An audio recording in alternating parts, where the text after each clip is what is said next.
Hi there, hello, my name's Lance, great to see you. Now, do you want easy shading that looks great and isn't too dark on the light areas or too light on the dark areas, and colours that don't look muddy? Well, listen up. Now, you've probably all learned by now that you should never shade with black. It'll make your picture muddy and gross. But after that, you've probably started shading with a colour on a multiply layer. Now, multiply shading looks better, but it still has two challenges. The first is that a lighter multiply shading won't be dark enough to show up on dark areas, and dark multiply shading will overpower light areas. The second is that if it's too much color contrast, the color shading will look muddy, and if there's not enough color contrast, the shading will barely be visible. So what do we do about this? Well, to get the sweet spot for both value and hue, you could color pick the flats and then manually adjust the hue and lightness so you can shade with a slightly darker, slightly hue shifted version of every color you shade over. But instead, why don't we use our flats layer to make our shading layer smarter?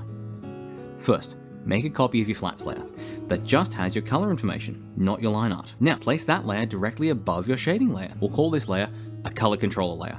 Now, do the hue and saturation adjustment and take the hue down by about 20 and the luminosity down by about 15. And now we're going to clip that layer to the shading layer. Clipping a layer to the layer below means that it can only show up where the layer below shows up and in the way the layer below shows up. What this means is no matter what color you shade with on the shading layer, it'll come out as if you shaded with a carefully selected, darker and hue shifted version of the color you're shading over, without actually having to make that adjustment yourself. So for the value information, now it has the right level of darkness for what we're shading. And for the color, it's now a close enough hue to not look muddy, but not so close that it disappears. And on the actual image, we go from this to this. And if you still want some of the shading layer color to come through, just lower the opacity of the color controller layer. You have a good one. Cheers.